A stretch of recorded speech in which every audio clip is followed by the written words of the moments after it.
Wasabi guys, welcome back to another Commander video. If you have not already, please do subscribe to the channel. I really appreciate it. I enjoy having you all along for the ride as we are passing 34,000 subscribers. I want to give a big shout out to a creator that I have watched for quite some time. That is Rudy from Alpha Investments. And one of his most recent videos, May 9th, titled "We Are in a Recession," is such a good video, and it's what we're going to be talking about today. The reason why Rudy has taken off with this channel, going back to as far as I can remember, 2015, 2016, somewhere around that time where he started it all, it was that unique perspective of not only being a store owner, not only being someone who would sell magic cards and sealed product, but someone who would invest and give investment advice. I know it's in the name, but it can be easy to overlook it, seeing as most people are going to be focusing on magic. Some of these things are just easy to ignore, but the stock market, our economy, and the Magic the Gathering collectible card game all have something in common. So when our economy is doing poorly, and let's face it, for the past couple years, we've had to deal with increased prices, we had to deal with increased gas prices, supply chain shortages, all of that stuff, and it's made things like graphics cards for your computers more expensive. It's made even your everyday necessities more expensive. So no doubt it's going to have an impact on everything else. It's going to have an impact on your collectibles. Surely something like Magic the Gathering, if you don't need it, you're probably not going to buy it.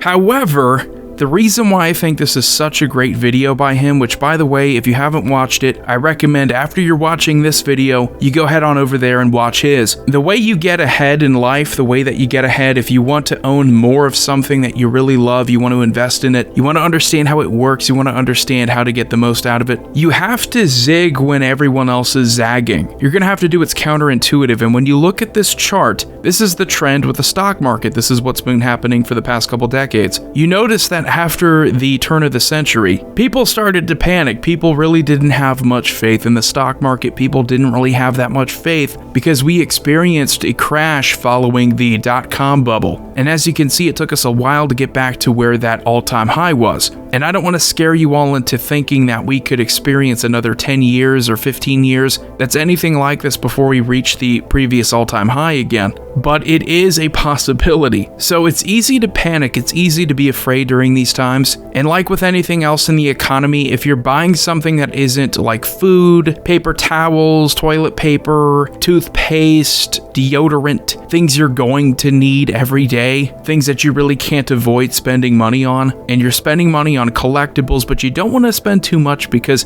we're in a recession, right? Or you don't want to spend too much money on investments, you don't want to spend too much money on your stocks because things are trending downward. And if they trend downward, as soon as you invest in something, they're going to keep going down. And this was Rudy's point here, is that the stock market, like collectibles, like Magic the Gathering, everything is fear motivated. So if people stop being afraid, they're more likely to spend, which means that the overwhelming majority of people, for however long this recession lasts, however long this down period lasts, where prices are down for collectibles, where prices are down for anything you're investing in, but prices are up for everything else like gasoline and basic necessities, you need to be willing to jump on that opportunity. A big misconception people have when they study any market, when people study the stock market especially, is that when they see red, they need to get out, right? They need to panic and they need to let go of whatever they've been spending time investing in. You don't have to be a long-term investor. You don't have to be a decade-long investor in something to get value out of it. You just have to be patient enough to stay the course and know that if you sell too early, that's someone else buying at a discount. Where there's a seller, there's a buyer in anything. So if you go to your local game store and you want to sell your entire collection and you say, I don't care how much you give me, you could give me 50% of what it's actually worth, which isn't too far off. I know retailers need to make money, but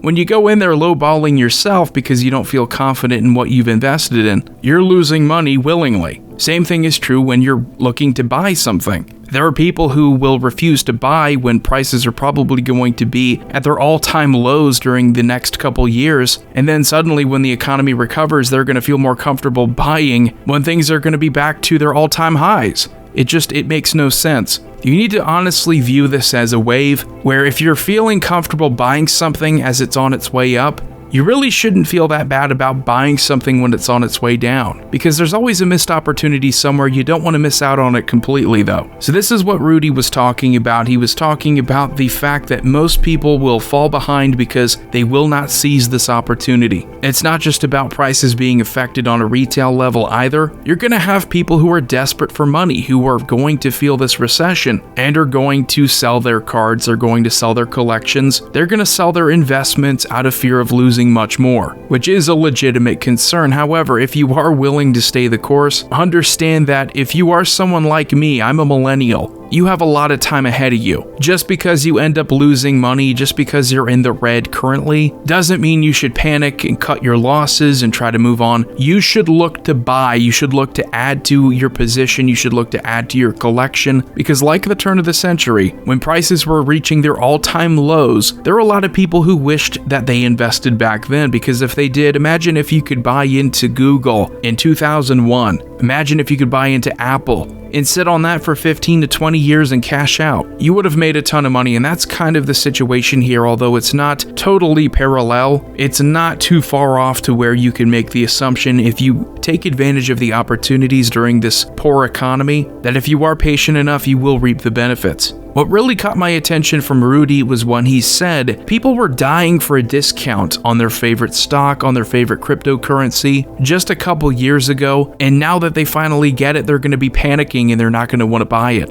So you have to be willing to zig when everyone else is zagging. You have to jump on this kind of opportunity. And I'm not saying you have to trust me. I think I'm giving good advice whenever I make my market watch videos, but trust me, trusting someone else who understands a lot of different things. He's not just into Magic the Gathering and other collectible trading card games. He is into the stock market. He is into real estate. The man just gets how the world works. He gets how money works, and understanding how your money works will make your life a lot easier. So I hope you enjoyed this video. Again, subscribe if you have not. I hope you will then go and check out We Are in a Recession by Alpha Investments. It's only a 6-minute, 45-second video. It's short, it's concise. Rudy gets straight to the point. A lot of panic, a lot of FOMO, but in the opposite direction, where people want to dump their stocks, people want to dump their collections, and they think that if the prices keep on dipping, they're going to be screwed, but things will get better. And when things get better and you're empty-handed, you're going to feel even worse. So thanks a lot for watching. I will see you all next time.